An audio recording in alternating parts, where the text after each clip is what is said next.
I'm Lauren Kane. I'm founder of Elm Dirt, and I know everybody's talking about their vegetable gardens and how do they take care of them and what do they do and how do you make it easy on yourself.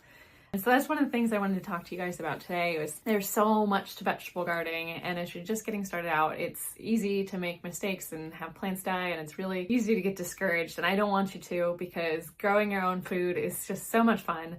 Whether you're growing it yourself and you feel so happy when you pick that watermelon or that tomato and you're like, look what I grew, or you're growing it with your kids and they get really excited about picking something off the vine or out of the garden and eating it, and it's a great way to introduce your kids to vegetables and fruits that you can grow at home.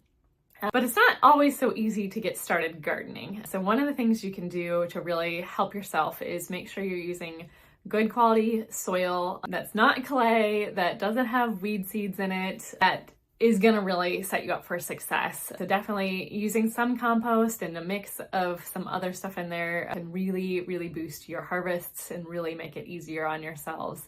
Some other things to think about is if you start from seed, those seedlings can really take some time to develop before they get hardy enough to be a little more unprotected, especially with all the storms that at least we're getting. Some of the wind can really damage little tiny seedlings, especially started from seed.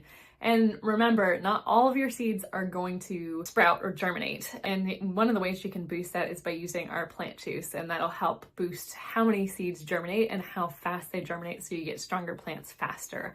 You have to worry about them a little bit less. And one of the things, whether you're planting starts from garden store or seeds at home, is there's gonna be space in your garden in the beginning, and you want space, because as those plants grow, they're gonna take up more and more space, and some of them take up a large amount. If you got vines that go across the ground, it's gonna cover large portions of the ground. Tomato plants will also start to expand wider.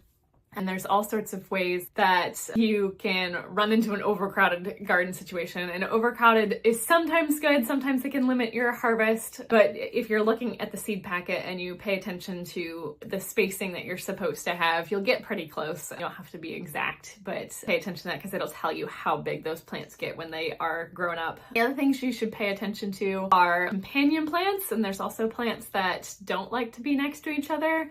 So like sunflowers, if you plant sunflowers, those release a hormone that limits the growth of other plants in the area. So if you're planting sunflowers, do it away from your vegetable plants, because they're not gonna like each other. But things like marigolds help reduce the amounts of pests in the area.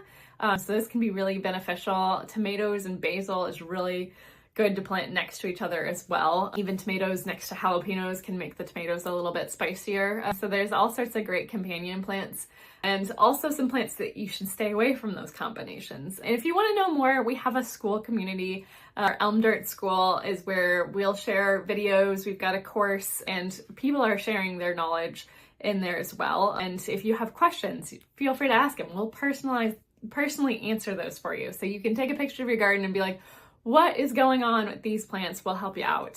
So we know that not everybody has all the answers, and every year can be a little bit different depending on your area. And so we all do the best to help each other and answer whatever questions you have. So some of the other things that people are thinking about right now is making sure you have a schedule on how you're going to be watering your garden.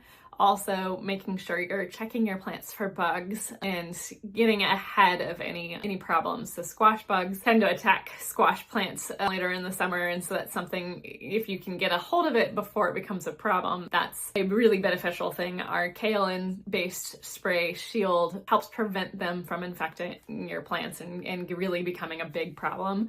But once they get started, it's really kind of hard to take care of. So always make sure you're inspecting your plants for bugs and taking care of those before they become a big deal. And then planting some flowers around. We're getting really close to Mother's Day. I know that's the time I plant my annual flowers, and I love seeing the pollinators, the butterflies and the bees come and check out all the lovely flowers I've got placed around. So it's really fun to get those going and make sure and get them started right, because if I have strong roots for my gardens and my lawn, then I know as it gets to July and August and we've got droughts and less water and it's really hot, the plants are going to survive better, and that makes it easier for me to take care of things. Some of the other things that I think about when it comes to my garden is using healthy soil as a base means that I'm going to be growing more nutrient dense vegetables and fruits. So if you start with a healthy base, your plants will grow even healthier, which will be even healthier for you.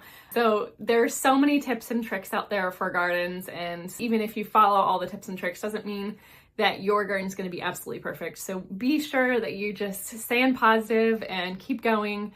Because you never know what life is going to throw at you, and gardens are such a great way to grow healthy food for yourselves and your family, and just get a quick win and get out there and get some sunshine and get your hands in the dirt.